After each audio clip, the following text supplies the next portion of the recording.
అందరికీ నమస్కారం అండి. ఆంధ్రప్రదేశ్ ముఖ్యమంత్రి వర్యులు శ్రీ జగన్మోహన్ రెడ్డి గారికి తిరుపతి నుంచి నేను ఒక శ్రీవారి భక్తుడిగా విజ్ఞప్తి చేస్తున్నానండి.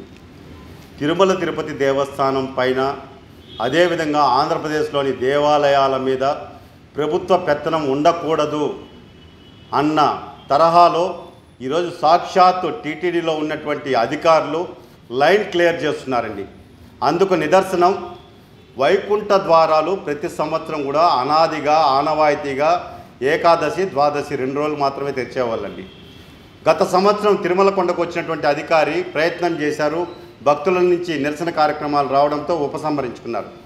ఎలాగైనా సరే ఈ సంవత్సరం 10 రోజులు తెరిపించాలన్నటువంటి పట్టుదలతో కొన్ని నెలల క్రితమే ఒక ప్రణాళిక రూపొందించుకొని ధర్మకర్తల మండలిలో ఆమోద ముద్ర వేయించుకొని ఈ రాష్ట్రంలో ఉన్నటువంటి పక్క రాష్ట్రాల్లో ఉన్నటువంటి మఠాధిపతులందరికీ అండి దాదాపు 20-30 మంది మఠాధిపతులకి ఈ టీటీడీ అధికారులు లేఖలు రాశారు.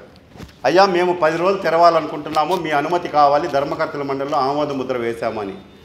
ఆ మఠాధిపతులందరూ కూడా ఈ లేఖను పరిశీలించి వాళ్ళకి ఎటువంటి సంబంధం లేకుండా చాలా చాకచక్యంగా మీరు జాగ్రత్తలు తీసుకోండి, ధర్మకర్తల మండలిలో నిర్ణయం తీసుకున్నారు కదా, ఈ 10 రోజులు తెరవడంలో ఎటువంటి అభ్యంతరాలు ఉండవు, ఎందుకంటే ఆగమ శాస్త్రము పాంచరాగ శాస్త్రానికి సంబంధించినటువంటి ఎక్కడ కూడా 10 రోజులు తెరవకూడదని చెప్పలేదు. కాబట్టి మీరు జాగ్రత్తలు తీసుకొని, ఎందుకంటే కోవిడ్ వైరస్ ప్రభావం ఎక్కువ ఉంది కాబట్టి ఆ జాగ్రత్తలన్నీ మీరు తీసుకున్నారని మేము భావిస్తూ మాకు ఎటువంటి అభ్యంతరం లేదని చెప్పి వీళ్ళందరూ కూడా లేఖలు ఇచ్చారండి.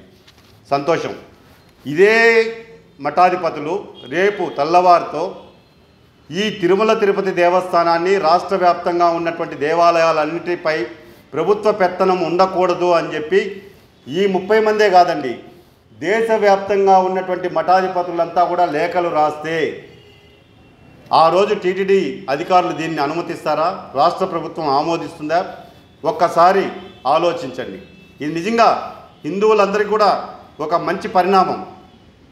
కానీ ఈరోజు అధికారులే దాని లైన్ క్లియర్ చేశారు. మఠాధిపతులకి ఈరోజు ఇంత గౌరవం ఇచ్చి ఎన్నడూ లేని విధంగా తిరుమల తిరుపతి దేవస్థానంలో ఎన్నో జరిగాయి. నిధుల దుర్వినియోగం కానీ అక్కడ సాంప్రదాయాలకు విరుద్ధంగా ఎన్నో జరుగుతున్నాయి. ఎన్నో అనుమానాలు భక్తుల్లో రేకెత్తించి మీడియా ద్వారా బయటికి వస్తుంది. కానీ ఏ రోజు కూడా ఏ మఠాధిపతి కూడా ఒక్క లేఖ రాయలేదు దాని మీద స్పందించి ఆగమ శాస్త్ర ప్రకారం చేయండి, అక్కడ తప్పు జరుగుతుందని. కానీ ఈరోజు తిరుమల కొండ మీద ఉన్నటువంటి అధికారి సహకారంతో ఎంతో ఉత్సాహంగా ఈ మఠాధిపతులందరూ కూడా లేఖలు రాయడం మేము స్వాగతిస్తున్నాము. రేపు ఖచ్చితంగా టీటీడీతో పాటు ప్రభుత్వ దేవాలయాలన్నీ కూడా వీళ్ళు స్వాధీనం చేయమంటే ఏ పరిస్థితి ప్రభుత్వం ఎదుర్కోవాల్సి వస్తుందో ఒక్కసారి ముఖ్యమంత్రి గారు ఆలోచించాలని చెప్పి నేను విజ్ఞప్తి చేస్తున్నాను. అదేవిధంగా ఈరోజు వైకుంఠ ఏకాదశి ద్వాదశి 2 రోజులతో పాటు మిగతా 8 రోజులు కూడా ఉంటాయి. కాబట్టి నేను టీటీడీలోని ఈఓ గారు జవహర్ రెడ్డి గారికి, చైర్మన్ వైవి సుబ్బారెడ్డి గారికి, తిరుమల స్పెషల్ ఆఫీసర్ గారికి నేను విజ్ఞప్తి చేస్తున్నాను. మీరు మొదటి 2 రోజులు వైకుంఠ ఏకాదశి ద్వాదశి రోజు ఈ 2 రోజులు ఖచ్చితంగా సామాన్య భక్తులని తిరుపతి తిరుమలలో ఉండే స్థానికులని అనుమతించండి. ఆ రోజు ఆ మొదటి 2 రోజులు ప్రోటోకాల్ పరిధిలో వచ్చే వాళ్ళకి కానీ విఐపి దర్శనాలను పూర్తిగా రద్దు చేసేసేయండి. సెలబ్రిటీలని రానివద్దండి. మంత్రులు కానీ ఎమ్మెల్యేలు కానీ ధర్మకర్తల మండలి సభ్యులు కానీ ఐఏఎస్ అధికారులు కానీ ఎవరు వచ్చినా కూడా ఈ మొదటి 2 రోజులు రావద్దండి అని తిరుమల స్పెషల్ ఆఫీసర్ ఒక ప్రకటన చేసి 3వ రోజు నుంచి విఐపీలని పిలిపించుకుంటారో సెలబ్రిటీలని పిలిపించుకుంటారో మీరు ఆ 8 రోజులు మీరు నచ్చిన వారికి దర్శనం కల్పించండి, మాకు ఎటువంటి అభ్యంతరం లేదు.